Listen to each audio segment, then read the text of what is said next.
A Black executive perspective now presents Need to Know with the award-winning hyphenated Dr. Nsenga Burton. Dr. Burton, what do we need to know? Hello and welcome to Need to Know with Dr. Nsenga Burton. I am she. I am coming to you today because I would love to talk to you about the importance of keeping your eye on the ball. We have been talking extensively about the rollback of DEI over the last few weeks. And something that has happened most recently is the University of Iowa has gotten rid of their women's studies, gender studies, and sexuality studies. It's all in one department. That they've gotten rid of that department, and they said that they're restructuring. And so, of course, when I first read it, I had to read the headline again because I said, not the University of Iowa. They have outstanding scholars there. Why would they do that? But then I also thought about Caitlin Clark, right, who is being credited with making the WNBA palatable to people who wouldn't otherwise have watched it until she arrived, because of the popularity of her play. And now she's an amazing player. She's done great things for the sport, and she has done a great job just by making the WNBA more palatable to those who didn't support the WNBA for whatever reasons. But that's another subject. We'll talk about that another day. But I find it fascinating that the very school that she played for and that helped and benefited greatly from her success is now gotten rid of the department that would actually teach about her. I mean, that is nuts. But it also makes me think about how we are so obsessed with so many things and not keeping our eye on the ball as it relates to women's rights and reproductive rights and all of those things. And so, we're over here not voting. We're over here protesting Israel and Palestine, whichever side of the coin you're on. We're over here, talking about what's going on overseas and tariffs and things of that nature. And those in power are systematically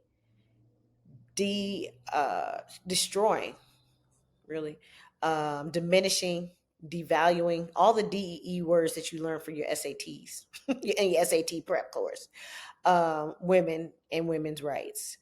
And so I just want people to know that we have got to keep our eye on the ball.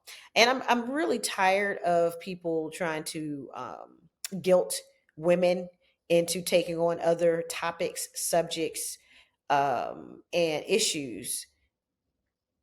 For example, people are like, oh, don't vote for Kamala Harris because, of her stance on Israel or her stance on Palestine or whatever.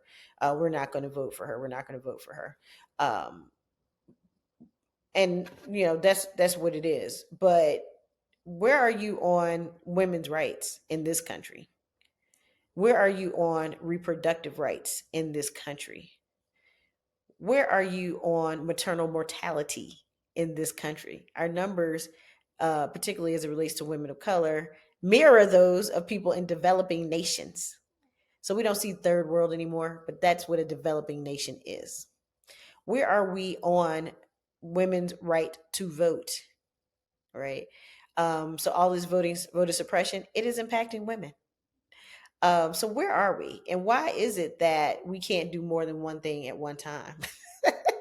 You can have a debate, you can protest, you can do all of those things, but we live here in the United States. I understand international relations, international politics, how they all impact us, at every level, federal, state, local. I get all of that. I'm an intellectual. I get it. But in the real world, and this is what I was talking about in my last video, for those of us who live in the real world, you can theorize all day about what should be happening overseas.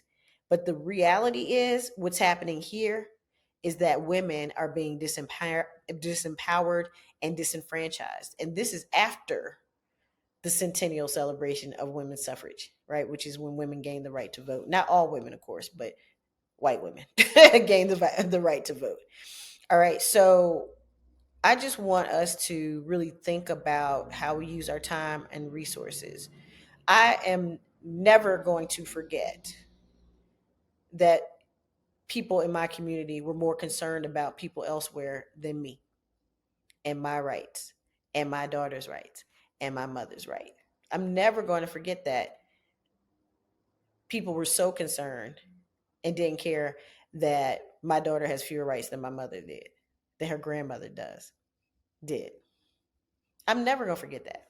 So as I look and continue to read at these attacks on women, particularly women in academia, particularly women's studies departments, which also most of them include gender studies and sexuality studies. So that also includes the LGBTQIAA plus community.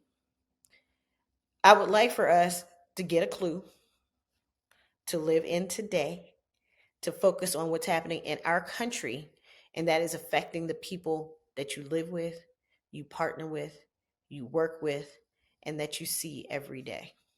So please just don't continue to sit by and just let us continue to be disenfranchised and be like, oh, women will take care of it. Yeah, we're tired, especially Black women. We're tired. We need some help. We need some help in these areas.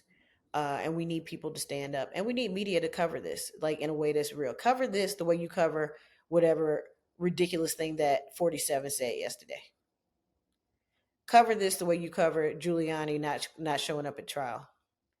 Cover this with the same zeal that you cover these leaders making crazy decisions like, oh, Meta's not going to do fact checking anymore. What? What? Cover us like that when people are eroding our rights and diminishing our rights and systematically disenfranchising us. Just cover us like that. That's all we want. All right. So on Need to Know, please, we need to know that women in the United States are under attack and we need help. We need people to focus on our issues and we need people to take them seriously, because if women are doing poorly, trust and believe the rest of your community and society is doing poorly. Trust and believe. So please think about how you can get involved, how you can make a difference, and how you can apply the influence and pressure that you have, particularly in these what I call institutional spaces, whether it's churches, schools, governments, whatever, in order to help protect the rights of women who have a right to learn about themselves when they pay all of this money to go to school, which nobody's talking about either. You want to get rid of African American studies, you want to get rid of women's studies, but you want us to pay and take on student loans and whatever to go to your school. Absolutely not. Absolutely not. All right. So tune in next week to a Black Executive Perspective podcast, and I'll see you then. Bye. A Black Executive Perspective.